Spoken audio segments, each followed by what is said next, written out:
Can a narcissistic person change for somebody that they love? Now, we already know the answer to this question. You know before we even get started. As a matter of fact, let's all answer this question together down in the comment section below the video on the count of 3. Are you ready? Can a narcissistic person change for someone or something they love? 1, 2, 3. Yes, absolutely they can. Wonder how many of you got fooled by this trick question. Yes, of course, narcissistic people can change for people they love, for something that they love. As a matter of fact, they're pros at it.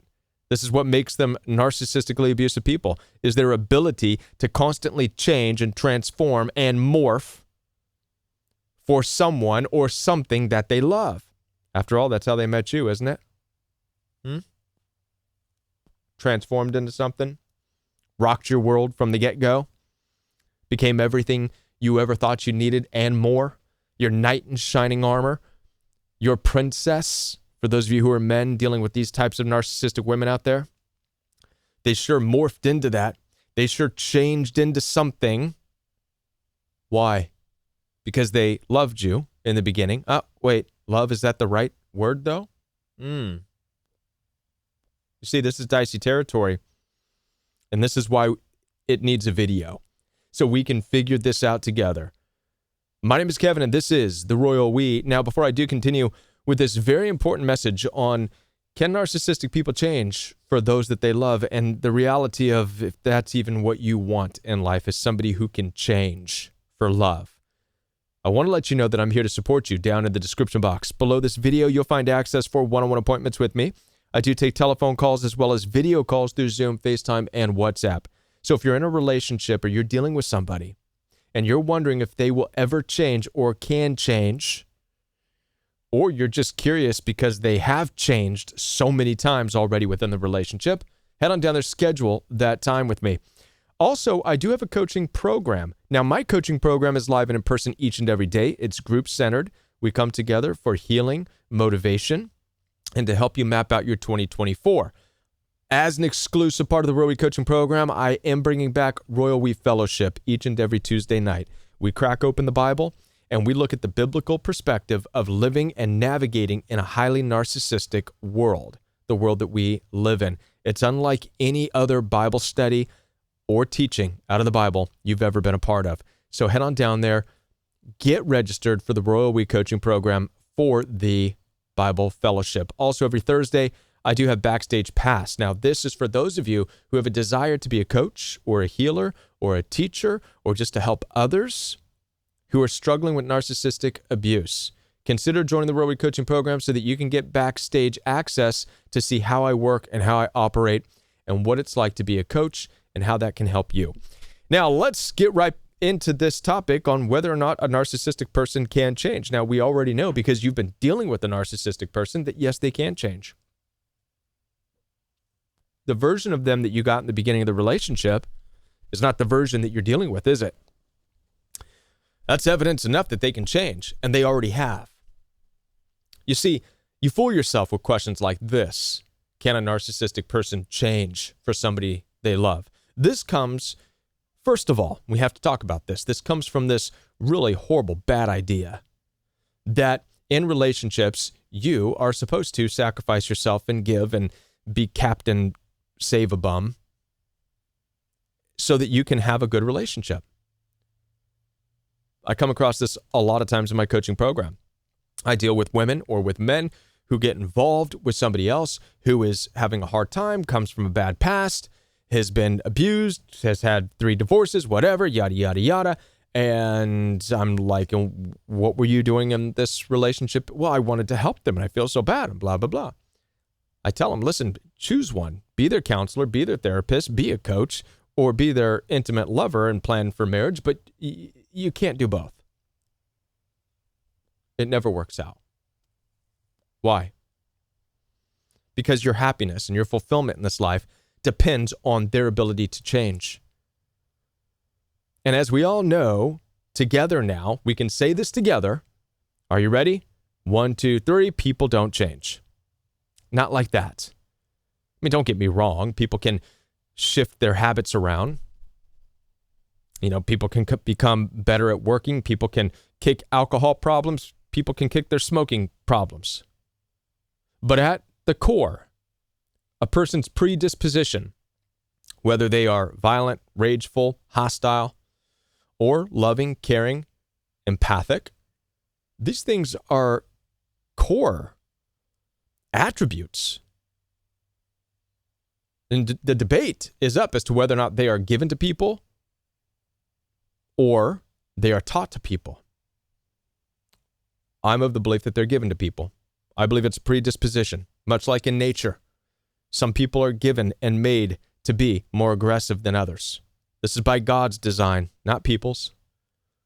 Some people are given more empathy by their nature. Maybe it's genetics, maybe it's DNA, maybe it's God-given attributes.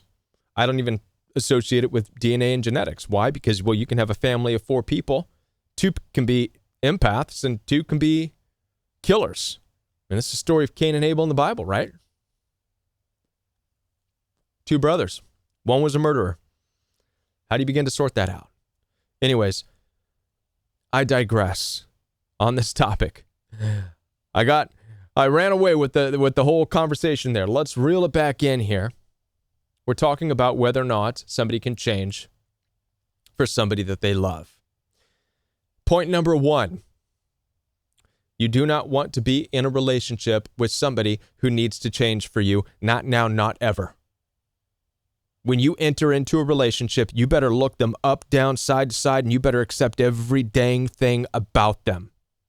Because there's a high chance that nothing about them will change. Stop getting into intimate relationships with people saying, oh, well, this is okay and that's okay and that can change down the road. I'll help them here. I'll help them there. Nonsense. You're walking into a death trap. It is ridiculous that we have this mindset that we'll just go along with somebody with these certain faults and they'll change over time. Well, after all, we have our faults too, so we can change. Wrong. You don't even want to hide your faults. The best thing that you can start doing in this life is to stop hiding, stop lying, stop denying who you are. This is something I come across with women all the time. I coach lots of women, not because it's what I asked for, it's just because that's how it ended up. And I'm not complaining. Many of the women that I coach come to find out later on in their life, they're finally in this place where I'm like, I'm a sensual person. I need sex. I need affection. I need this. I need that. But all throughout their life, they denied that. Why? Maybe social conditioning, church, parents told them not to be like that. So they got into relationships, not even able to articulate that, and ended up in bad relationships where they're starving of sex, starving of affection, right? So it becomes super important that we are honest. You don't want to be changed, and you don't want to change anybody else. I mean, I could end this video right here because the fact that you would want a narcissistic person to change for you or change for love, right? Let's think about this for a moment. It's not a good place to be in. You're not in a good relationship if you are hoping and waiting and expecting them to change for love, or if you're even asking that they change for love. So already there's a lot of things going against this concept on can a narcissistic person change for someone that they love. Number 1, narcissistic people are always changing, which means they're always loving something. Not in the way that you think, right? It's not the type of love that you're thinking. It's more along the lines of the type of love that a child has for a new toy that they want. Mommy, Daddy, I want that toy. No, son. But I love it. I love it. Right? It's that type of love. Then the child gets the toy, plays with it for a while, and then it gets shelved and starts collecting dust. Narcissistically abusive people and adults are like those little children that have never grown up, but they've replaced those toys with people, with you, with me. Just a shiny new object to love in a very weird, single-serving love type of way. but they are willing to change and do whatever to get that, just like a child. But I love that toy. Please, I'll clean my room. I'll do this. I'll do that. Right? So you don't want a person who is willing to change for love, because that just means that they are willing to just swap and change and morph. And you can't even trust that. You shouldn't operate out of trust anyways. No stability in that. No. You don't want somebody who can change for love, nor do you want to change for love. That's a recipe for disaster. Especially now that we know you don't have to change for love, nor do you need to have somebody else change for love with you. How about this? Let's all stop with this, can they change? Can I change? Blah, blah, blah. Let's accept ourselves. And I'll finish with this. Accept ourselves. Stop living in denial over who you are, what you want in relationships, how you really want the relationship to be. Stop being in denial regarding your sensuality, your sexuality. Stop living in denial about whether or not you like to travel or stay at home. Stop living in denial about all these things. Accept these things. Love these things about you first. Then learn to identify these things in potential partners and friends. The more of these things you identify, here's what you're going to find out. You're going to start gravitating towards people who won't have to change for you. Wow, what a relationship to be in, huh? What a concept.